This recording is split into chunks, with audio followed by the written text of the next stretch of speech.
ते धर्मराजानं कोळ्याला रुपया दिलता म्हणा. कोळी आला आपल्या, त्याला बोही म्हणतो आपण नाही का, मासे पकडणार. ते आला, त्यानं सांगितलं राजा मला काहीतरी 1 रुपया दिला. त्यानं काय केलं, ते रुपया नेला आणि जाऊन त्या रुपयाचं त्यानं जाळं घेतलं, जाळं मासे पकडायला.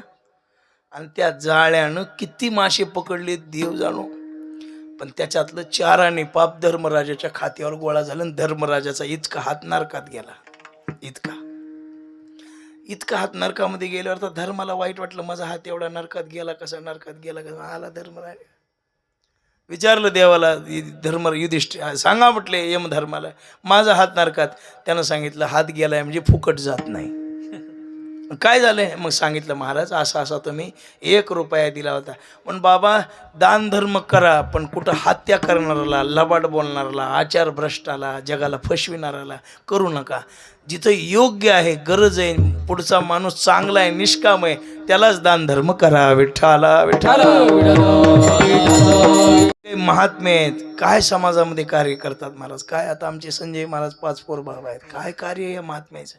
अशा माणसाला कोटी रुपये जरी दिले तरी ते काही वाम मार्गाला जाणार आहेत का सांगा बरं मला. कुठं येड्याचा दवाखाना, कुठं गोशाळा.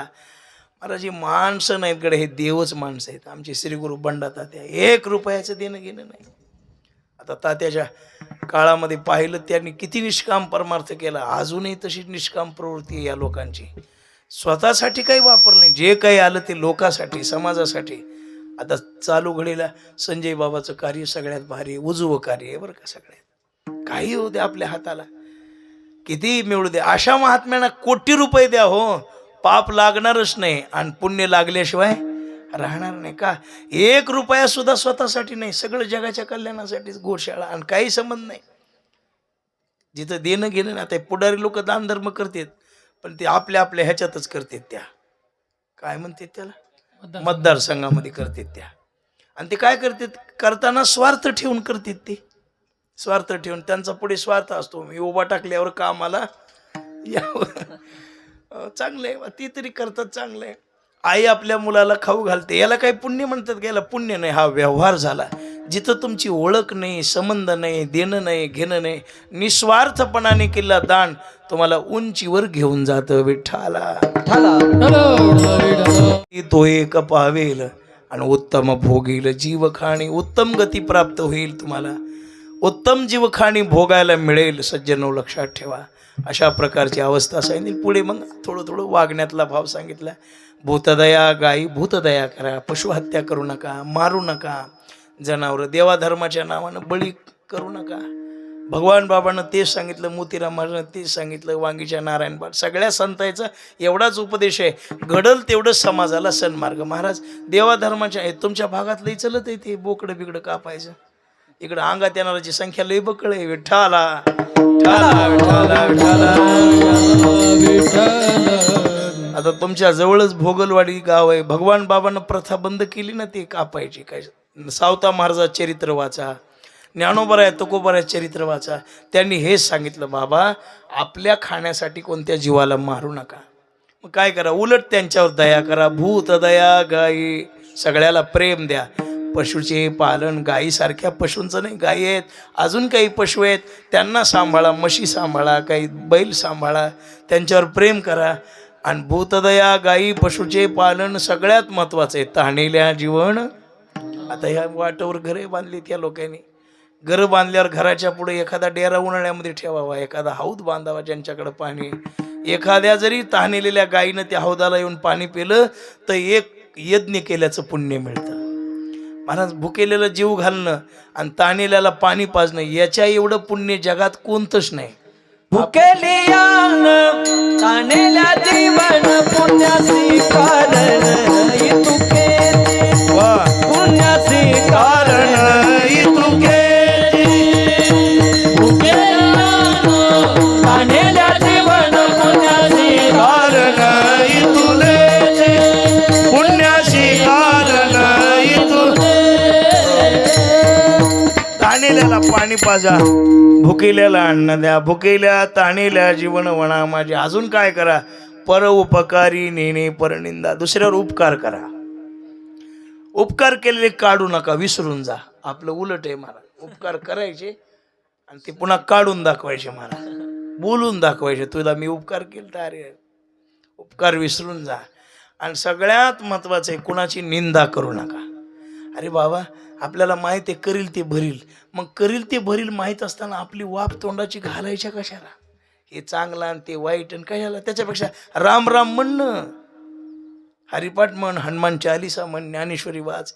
लोक काय करतात, आपली एनर्जी ह्याच गोष्टीसाठी खर्च करतात की हे असा ते तसा ते तसा ते तसा. आमच्याजवळ सुद्धा लोक येऊन बोलतात बुवा, असं नाही का.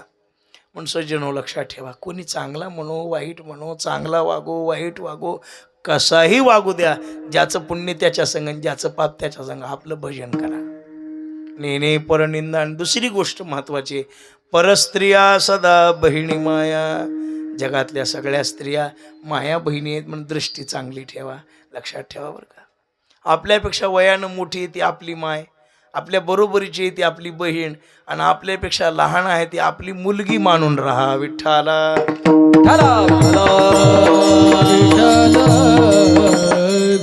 परस आपल्याकडे नाही बा, पण आपल्याला माहिती आहे परस्त्रीवर वाईट नजर ठेवली रावणानं, काय राहिलं?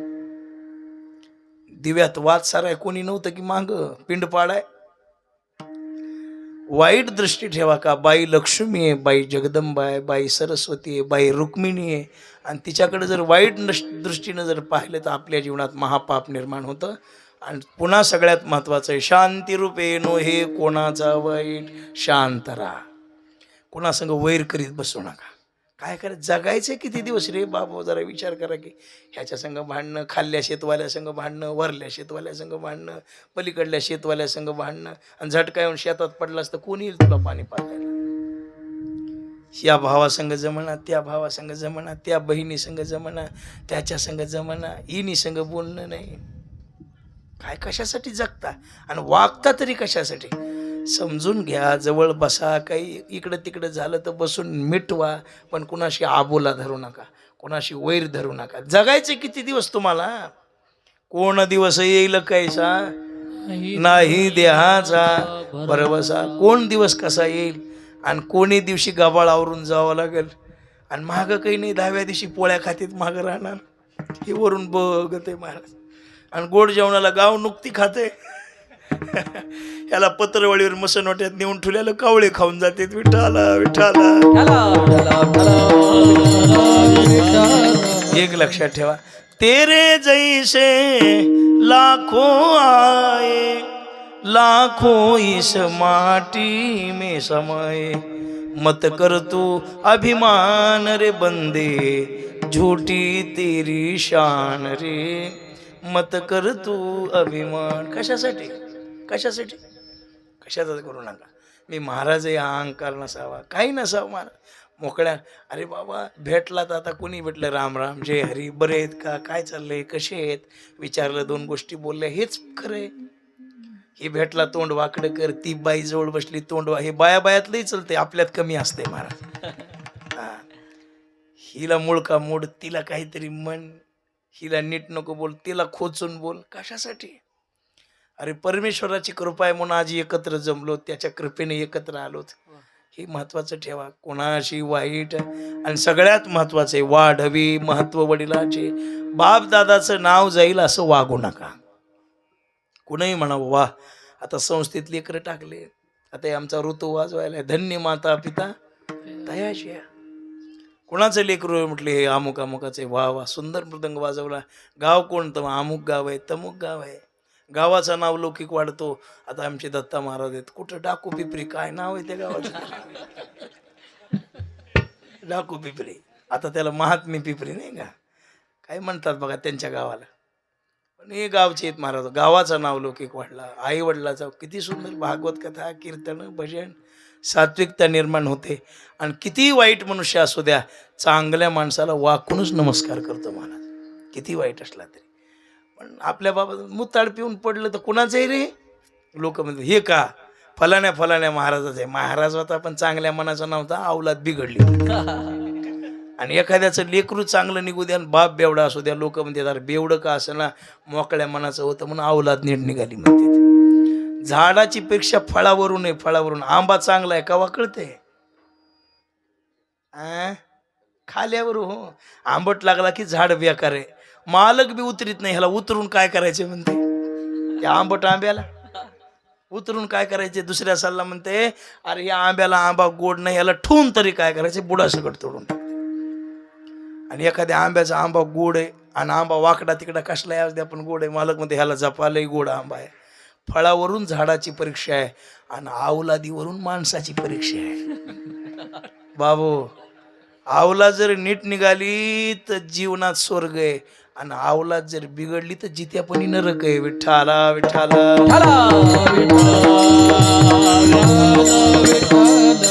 म्हणून संस्कार तुम्ही द्या लेकरा बाळाली, पण जरी तुम्ही मोठे झालात तरी आई वडिलाचं नाव जाऊ देऊ नये. कुणी मायबापाला आपल्या शिव्या देऊ नये. असंच म्हणावं, धन्य जयाची कुशी ज्ञानदेव जन्मले, अशी भूमिका प्राप्त व्हावी. पण तुका म्हणे हे जे बरं विठोबा रखुमाई म्हणा आणि पुन्हा मग सांगू विठोबा रखुमाई. बळ वैराग्याचे वैराग्य मला ब्रह्मचार्याला जे सुख मिळेल, संन्याशाला जे सुख मिळेल, वानप्रस्थाला जे सुख मिळेल, तुम्ही एवढं जर चांगलं वागला तर त्याच्या पंक्तीला तुम्हाला बसता येईल. देवसुद्धा म्हणणार नाही ह्या पंक्तीला बसू नको उठ म्हणून.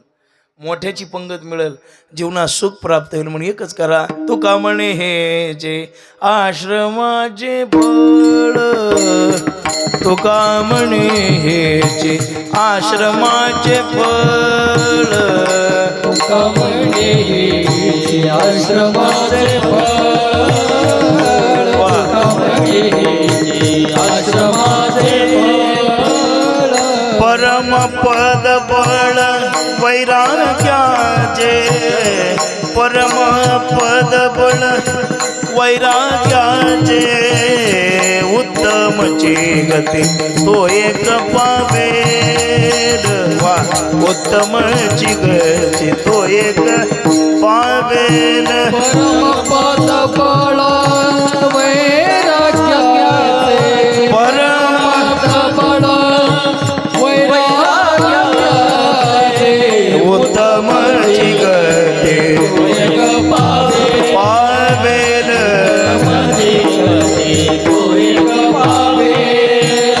उत्तम भोगिल जीव खाणी,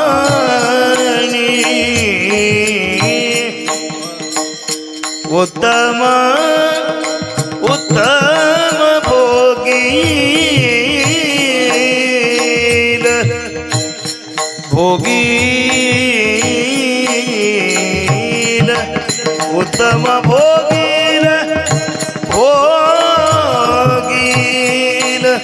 म्हणा म्हणा. उत्तम भोगिल जीव खानी,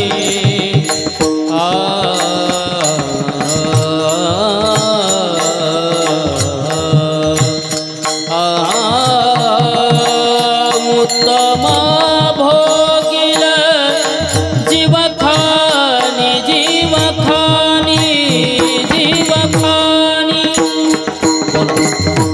उत्तम भोगील जीव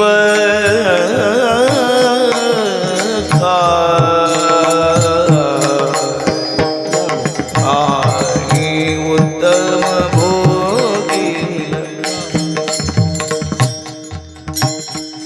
उत्तमची गती तो एक पावेल, उत्तमची गती तो एक पावे. म्हणून उत्तम गती प्राप्त होईल जीवाला, असं वागा. आणि किती सोपं आहे, काय अवघड आहे का? कुठं काही ध्यान लावून बसायचंय का? किती संतांनी सोपे वर्मा म्हणून असं वागा. आणि हेच ग्रस्त आश्रमाला फळश्रुती प्राप्त होते. आज इथे सेवा करण्याचा योगाला कांदे परिवाराची निष्ठा. 2 महिन्यापूर्वीच आमच्या विजूभाऊने फोन केला आणि म्हटले नाना असं असं कार्यक्रम होता. म्हटलं सप्त्यात वगैरे फोन करत होते पण 1-2 वेळा आला काही निमित्ताने. पण म्हणलं आता काय इतक्या लांब यायला, आम्हाला लई लांब वाटतं तुमच्याकडे यायचं. हां पण मी नाही म्हणत होतो. म्हणलं आता सप्त्यात नाही म्हणलं, अमुक कार्यक्रमाला मध्ये काहीतरी कोणाचं गोड जेवण का श्राद्ध होतं तेव्हा फोन आला. नाही म्हटलं आता केली पूर्वी 1-2 वर्ष कीर्तन केलीच सप्ताहामध्ये या. पण म्हटलं आता काही पण येऊच भाऊ, आता त्यांची प्रबळ इच्छा आहे येणे या म्हणून वास्तुशांतीला येतो म्हणलं.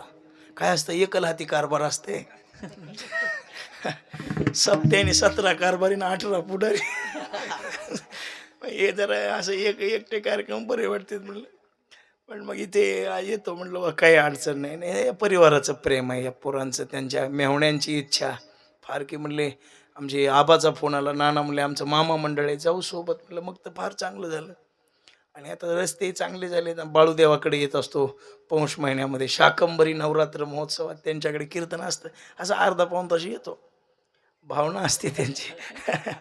एक जण मला म्हणलं ना कीर्तन का जास्त वेळ करत नाहीत. मला माहिती आहे किती सांगितलं तुमच्यात बदल होणार नाही, काही बदल होणार नाही. सुधारण्यासाठी जग नाहीच आजचं, ही सेवा म्हणून करायचं. अन्नदान व्हायले, नामचिंतन व्हायले, अर्धा पाऊण तास 1 तासभर आपलं बोलायचं. आणि लोक त्याच्यातही खुश असतात. दत्ता महाराज लोकांची भावना असते की तुम्ही या. आणि आम्ही जिथं प्रेम आहे तिथेच जातो. आता इतरत्र ठिकाणी जायचं, पळालो तेव्हा पळालोच, पण आता नाही जात. आपलं जिथं भावना आहे, निष्ठा आहे, प्रेम आहे, जिथं आदर कदर आहे तिथेच जायचं. जिथे योग्य माणसं आहेत त्यांनाच हो म्हणायचं, बाकी कोणाला हो म्हणतही नाही. पण आज इथे या परिवाराचं खूप प्रेम महाराज. मी यांच्याकडे येऊन गेलेलो आहे एकदा, त्यांच्या प्रेमाची ती अनुभूती थोडा वेळ घेतलेली आहे. पण आज पुनश्च यायचा योग आला. त्यांना सुख समाधान लाभावं, शांती प्राप्त व्हावी, परमेश्वरांनी उदंड आयुष्य द्यावं, या घरामध्ये त्यांची भरभराट व्हावी, एवढी परमेश्वराकडे देवाला एकच प्रार्थना करूया, पाऊस पडू दे. दुसरं काही नको. आता काय पाहिजे, पाऊस पडू दे देवा. गाई वासराची तहान भागू दे. त्याच्यासाठी एक करा बाबा तुम्ही. आता येणाऱ्या पावसाळ्यामध्ये शेतात, घरापुढं, कुठं का होईना पण 5-5 झाडं लावा. आणि नुसते लावू नका, सांभाळा. आता हे शेत आहे, आता यानं घर बांधलं इथं, या घराच्या भोवतालून जेवढी जागा रिकामी आहे तेवढी झाडं लावून टाका. कारण आपला पाऊस लांबण्याचे याचे कारण एकच आहे, झाडं कमी झालेत. आता हे कीर्तनात सांगायची गोष्ट नाही, पण सांगावं लागायला. हे वृक्ष लावा, झाडं लावा, सांभाळा. ग्रामपंचायतीनं, मंदिराच्या जवळ, जे काही सार्वजनिक स्मशानभूमीमध्ये जेवढं काही वृक्षारोपण करता येईल तेवढं करा. आणि नुसतं किती लावू नका, जेवढे सांभाळता येते तेवढेच लावा. उगं फोटो काढण्यापुरतं लावायचं आणि दुसऱ्याशी शिल्ट खाऊन जाते, त्याला काय उपयोग आहे त्याचा. असं करू नका, सांभाळण्यापुरतं करा. हे उपकर्म सांभाळा. आणि महाराज आम्ही तर आश्रमात निर्णय घेतला दत्ता महाराज, या वर्षी 1000 झाडं लावायचे. किती लावायचे? 1000 झाडं लावायचे निर्णयच घेतला. आणलेत काल परवा दिवशी मी झाडं भरपूर. म्हटलं 1000 झाडं लावायचे. जेवढं क्षेत्र आहे आश्रमाचं तिथं बांधकाम वगैरे करण्यात वेळ घालायचाच नाही, सगळं झाडं लावूनच व्यापून टाकायचं. अरण्यच झालं पाहिजे, असं करायचं नाही का. आणि म्हणून तुम्ही झाडं लावा सगळे, हे महत्त्वाचं आहे. 1-1 झाड लावा आणि परमेश्वराला प्रार्थना करा की देवा, शेतकऱ्यासाठी जगच पावसावर अवलंबून आहे. बाबा पाऊसच नाही पडला तर काय करणार आहे तुम्ही. आणि पाडतो परमात्मा, दयाळू आहे, म्हणून त्यांनी पाऊस पडावा असं तुम्हाला वाटत असेल तर एकदा ज्ञानोबारायचं भजन करा, तो नक्की पाऊस पाडेल. जे मोठ्यानं टाळी वाजून मोठ्यानं भजन म्हणेल त्याच्या शेतावर संध्याकाळी पाऊस. ज्ञानेश्वर माऊली, ज्ञानराज